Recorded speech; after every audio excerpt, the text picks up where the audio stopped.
worms crawling up your bum. Oh,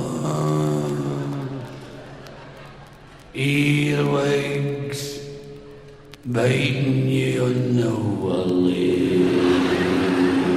Oh, death. Something huge and black and hairy with hundreds of legs living up your nose. Oh.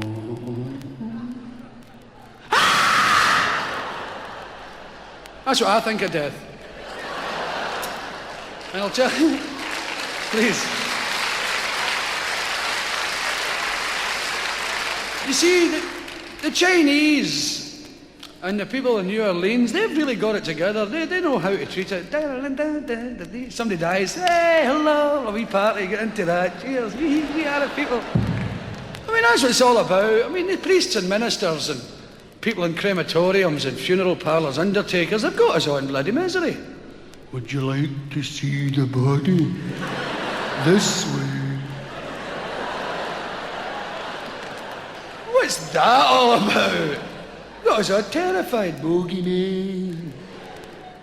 I think it should be cheered up. Did you ever wonder what happened to Robin Hood? I used to wonder that a lot. I used to lie awake at night saying, I wonder what happened to Robin Hood. I used to pound the pavements at 4 o'clock in the morning. Oh, Robin, what happened? See, when I was a wee boy, I used to always... I had several Robin Hood books, as most boys did. Kind aunties tend to give you Robin Hood books. And they were always the same. On the last page, Robin had just won that contest, that archery thing. And he was walking into the distance with Marion, with his arm over it like that. And the merry men were saying, cheerio, Robin. All the best, Robin. Yeah, cheerio, lads. Keep it going, boys. That's the game. Keep in touch, Robin. Keep in touch, sir. Tell us all about it. You know what I mean? Hey, Robin, can we watch? No! And they walk into the distance. And that's the end. But I always wonder what happened after that to Robin. Whatever became of the chap. Well, I'll tell you, because I found out. Robin didn't do too well at all. As a matter of fact, luck didn't shine on Robin. They went from bad to worse and got very poor and ended up in furnished rooms in Nottingham.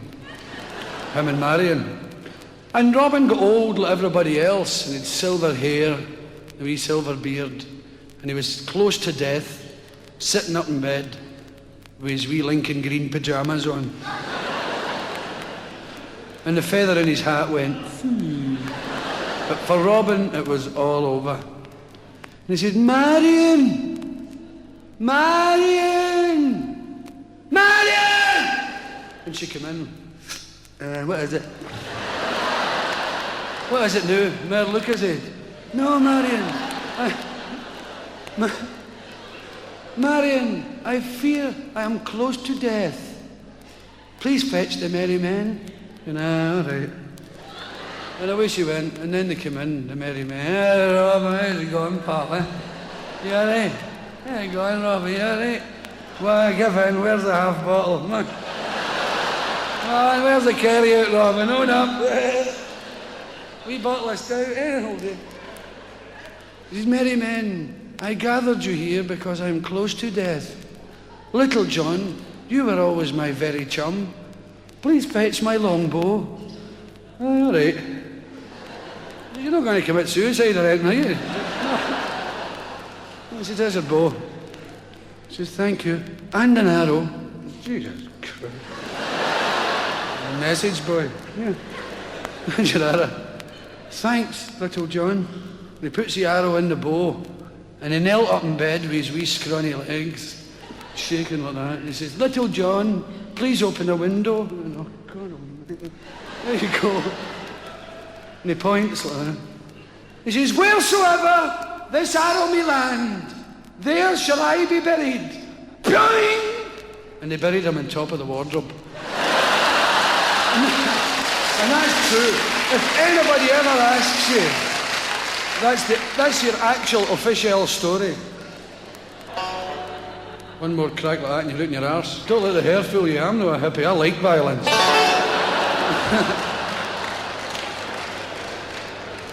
Every concert, a loony.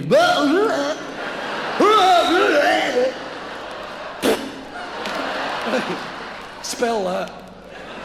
No. This is a lovely way with him, that chap, isn't he? Aye. Nice, tolerant, big lad. Oh, yes. The Scots have an amazing reputation for being aggressive. You don't know they're coming up to get you, do they? And they're going to bring you down here. They're not going to throw you out. And I'm going to come off after and do terrible things to you. Right, George, get a sellotape. He's going beyond the point.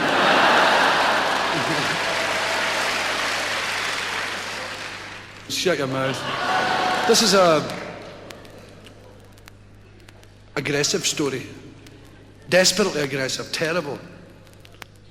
See, the reason Scots got the name of being aggressive was because of most of the regiments we had in Scotland, or have, are infantry regiments. They were always up at the front. They looked more aggressive than everybody. But nobody ever told you that just before they went out the trenches, the officers told the men that there was a half bottle just beyond the Germans. I mean, that puts a whole different light in the subject, doesn't it, really? There's a story where the Scottish regiment were all in the trench in the First World War. They were up to their knees in mud. And it had been a long, long time since they'd been in battle. At least 3/4 of an hour, they say. And they were bored and they were practising on each other. And then at last the order came. Over the top, lads, and right into them! Hello! Boom, crash. Machine guns, there's bodies everywhere and bits of leg flying through the air. Boom, crash. 10 of them left. Crash, boom. 4 of them left. 2 of them left. One of the guys turned round to the piper and he said, "For Christ's sake, can't you play something they like?"